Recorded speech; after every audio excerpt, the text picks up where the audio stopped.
என்னோட கம்யூனிகேஷன் ஜேர்னியில் நான் ஃபேஸ் பண்ண ஒரு பிக்கெஸ்ட் டிஃபிகல்ட்டி இல்லை த்ரெட்னு கூட சொல்லலாம். அது என்னன்னா வந்துட்டு செல்ஃப் கான்ஷியஸ்னஸ். நான் எப்போல்லாம் பேச ஆரம்பிக்கிறேனோ அப்போல்லாம் கரெக்டாக என்னையே பார்க்க ஆரம்பிச்சு ஒரு மாதிரி டவுனாக ஃபீல் ஆகி ஒரு மாதிரி பேச முடியாமல் போய் ஒரு மாதிரி ஒரு நாள் நல்லா பேசுவேன், 2 நாள் நல்லா பேசவே மாட்டேன். நான் வந்து 2 வருஷம் ப்ராக்டிஸ் பண்ணி இம்ப்ரூவ் பண்ணதுக்கு அப்புறமும் இந்த பிரச்சனை இருந்துச்சு. ஸோ இதை விட இதை பற்றி பார்க்க போறேன்னா எப்படி நான் வந்து இதை ஓவர் கம் பண்ணேன், இது எப்படி முதல்ல வந்துட்டு ஒருத்தருக்கு வரும், இது எப்படி வந்துட்டு ப்ராக்டிக்கலாக ப்ராக்டிஸ் பண்ணி ஓவர் கம் பண்ணலாம் அப்படின்னு பார்க்க போகிறோம். ஸோ ஸ்டார்ட் பண்ணலாமா? ஸோ முதல்ல ஏன் செல்ஃப் கான்ஷியஸ்னா முதல்ல என்ன செல்ஃப் கான்ஷியஸ்னா என்னன்னா வந்துட்டு நீங்கள் பேசும்போது உங்களை மற்றவங்க கான்ஷியஸ், அதாவது யூஸ்வலி when you communicate உங்கள் கான்ஷியஸ்னஸ் வந்து ஆடியன்ஸ் கிட்ட தான் இருக்கணும். ஆனால் அங்கே இல்லாமல் உங்கள் கான்ஷியஸ்னஸ் வந்து உங்கள் மேலே இருக்கும். அதுதான் செல்ஃப் கான்ஷியஸ்னஸ். உங்களே நீங்கள் பார்த்துப்பீங்க. நீங்கள் பேசும்போது நான் எப்படி வார்த்தையை ப்ரொனவுன்ஸ் பண்ணுறேன், கிராமர் கரெக்டாக போடுறேன்னா, எப்படி என் ஃபேஸ் எப்படி இருக்குது, என் ஷர்ட் எப்படி இருக்குது, உங்கள் மேலே ஃபோக்கஸ் பண்ணும்போது, எக்ஸ்பெஷலாக லாங்குவேஜில் ஃபோக்கஸ் பண்ணும்போது இதுக்கு மேலே செல்ஃப் கான்ஷியஸ்னஸ் இது ரொம்ப ரொம்ப ரொம்ப ரொம்ப ஓவர் ஆகிட்டு நம்ம என்ன பண்ணுவோம், இது என்ன ஆகும்னா நம்மளோட ஃப்ளோவை கில் பண்ணிடும். அதனால தான் சம்டைம்ஸ் சில பேருக்கு உண்மையிலே இந்த பிரச்சனை ரொம்ப டீப்பாக இருந்துச்சுன்னா எப்படி ஃபீல் ஆகும்னா, உங்கள் மதர் டங்கிலையோ இல்லை இங்கிலீஷ்லையோ ஒரு வார்த்தை கூட சொல்ல முடியாது. நீங்கள் எப்படி பேசுவீங்க, I don't know how to, அந்த மாதிரி தான் இருக்கும். ஏன்னா ஒரு வார்த்தை கூட நீங்கள் ஒழுங்காக சொல்ல முடியாது. ஏன்னா ரொம்ப ஓவராக செல்ஃப் கான்ஷியஸ் ஆகிட்டீங்க.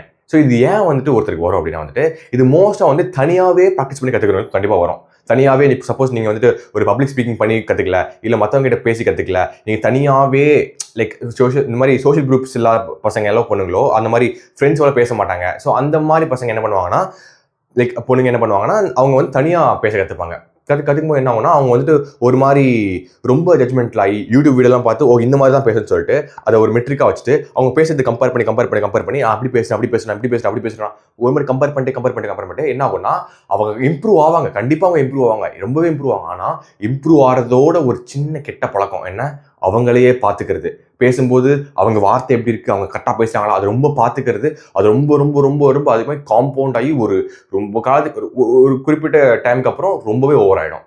இதனால தாங்க செல்ஃப் கான்ஷியஸ் வருது. ஏன்னா தனியாக ப்ராக்டிஸ் பண்ணும்போது நம்ம மோஸ்ட்டாக வந்துட்டு மற்றவங்ககிட்ட பேசி ப்ராக்டிஸ் பண்ணியிருந்தோம்னா நம்ம கான்ஷியஸ்னஸ் வந்துட்டு அங்கே இருக்கும். Okay, we are speaking to him or to her அப்படின்னு சொல்லிட்டு. அண்ட் நம்மகிட்ட ப்ராக்டிஸ் பண்ணும்போது நம்ம வீடியோ ரெக்கார்ட் பண்ணி ப்ராக்டிஸ் பண்ண மாட்டோமா? ஸோ நம்ம அட்டென்ஷன் வந்து நம்ம மேலே இருக்கும். இப்படி இருக்கும்போது என்ன ஆகும்னா ஆட்டோமேட்டிக்காக நம்ம செல்ஃப் கான்ஷியஸ் ஆகிடுவோம். ஸோ இது எப்படி ஓவர் கம் பண்ணேன், நான் எப்படி ஓவர் கம் பண்ணேன்னா வந்துட்டு எனக்கு ரொம்ப ஓவராக இருந்துச்சுங்க. இதெல்லாம் டிப்ரெஷன் ஆயிடுச்சு. நான் ஒரு நாள் காலையில் எழுந்திருப்பேன் வந்து செல்ஃப் கான்ஷியஸாக இருக்கும், அடுத்த நாள் பேசவே முடியாது. ஒரு நாள் நல்லா பேசுவேன், இன்னொரு நாள் நல்லா பேச மாட்டேன். ஐயோ என்னடா இது, ரீலாக ரெக்கார்ட் பண்ணும்போது என்னடா நம்ம வந்துட்டு கம்யூனிகேஷன் கோர்ஸ் சொல்லிட்டு இருக்கோம், ஆனால் நம்மளுக்கு மேலே பேசவே வரலையே அப்படின்னு நினச்சிட்டு இருப்பேன். இது எப்படி நான் ஓவர் கம் பண்ணான்னா ரொம்பவே சிம்பிளுங்க. நான் ஒரு டாபிக் சூஸ் பண்ணிட்டு அதில் ஒரு ஸ்பீச் கொடுத்தேன் ஒரு நாள் ப்ராக்டிஸ் பண்ணும்போது. அதே ஸ்பீச்சை அடுத்த 10 நாளைக்கு ரெகுலராக கொடுத்துட்டே இருந்தேன். ஒரே ஸ்பீச் தான். நான் என்ன ஒரு தடவை மட்டும் இல்லை, நான் ஒரு டாபிக் சூஸ் பண்ணிட்டு அந்த ஒரு ஸ்பீச் கொடுத்து அந்த ஸ்பீச்சில் என்னென்ன கண்டென்ட் இருக்கோ அது அப்படியே ஒரு நாளைக்கு ஒரு 5 தடவை கொடுப்பேன். அதே நான் டெய்லியும் 10 நாளைக்கு பண்ணேன். என்ன ஆச்சு, நான் 10 நாளைக்கு பண்ணும்போது நான் வந்துட்டு அந்த ஸ்பீச் கொடுக்கும்போது ஸ்லோவாக அந்த ஸ்பீச்சில் வார்த்தை எப்படி இருக்குது, நான் எப்படி ப்ரொனவுன்ஸ் பண்ணுறேன், அதுலேருந்து அட்டென்ஷன் போய் நான் அந்த ஸ்பீச் கொடுக்குறேன்னா எப்படி கொடுக்குறேன், நான் சொல்லிட்டு இருக்கேன்ல, நான் சொல்லிட்டு இருக்கும்போது என் அட்டென்ஷன் அதுலேருந்து போயிட்டு நான் எப்படி கொடுக்குறேன், நான் எந்த மாதிரி பேசுகிறேன் அதில் போச்சு. ஸோ நான் ரெகுலராக 10 நாளைக்கு பண்ணும்போது ஆட்டோமேட்டிக்காக அந்த வாய்ஸ், அந்த ஒரு செல்ஃப் கான்ஷியஸ் இந்த ஹேபிட் வந்து கொஞ்சம் கம்மியாச்சு. இதுக்கப்புறம் என்ன பண்ண ஆரம்பிச்சுன்னா நான் வந்துட்டு ஒரு மாதம் 2 மாதத்துக்கு ரெகுலராக ஒரு ஸ்பீக்கிங் ஹேபிட் சூஸ் பண்ணிட்டேன். அதாவது நான் வந்துட்டு அடுத்த 1 மாதத்துக்கு நான் ஃப்ளோவில் தான் ஃபோக்கஸ் பண்ணணும், அடுத்த 1 மாதத்துக்கு நான் வந்துட்டு நல்ல ரேண்டமாக பேச ஃபோக்கஸ் பண்ணணும். இந்த மாதிரி ஃபோக்கஸ் பண்ணும்போது நான் லாங் டர்மாக ஒரே ஹேபிட்டை பண்ணும்போது சேஞ்ச் பண்ணாமல் அப்போவும் வாய்ஸ் வரும், எனக்கு வாய்ஸ் கேட்கும், நீ நல்லா பேச மாட்டேற, ஒழுங்காக பேச மாட்டேற, செல்ஃப் கான்ஷியஸ் அது வரும்போது இக்னோர் பண்ணிட்டு நான் ரெகுலராக ஒரே விஷயத்தை பண்ணும்போது ஆட்டோமேட்டிக்காக எனக்கு அந்த ஹேபிட் கம்மியாகும். ஸோ நீங்கள் எப்படி ஓவர் கம் பண்ணலாம், நீங்கள் இது வந்து செல்ஃப் கான்ஷியஸோட மட்டமான லெவலில் இருக்கீங்க, நீங்கள் எப்படி ஓவர் கம் பண்ணலாம் அப்படின்னா வந்து ரொம்பவே சிம்பிளுங்க. நீங்கள் ஒரு டாபிக் சூஸ் பண்ணிட்டு அதில் ஒரு ஸ்பீச் கொடுங்க.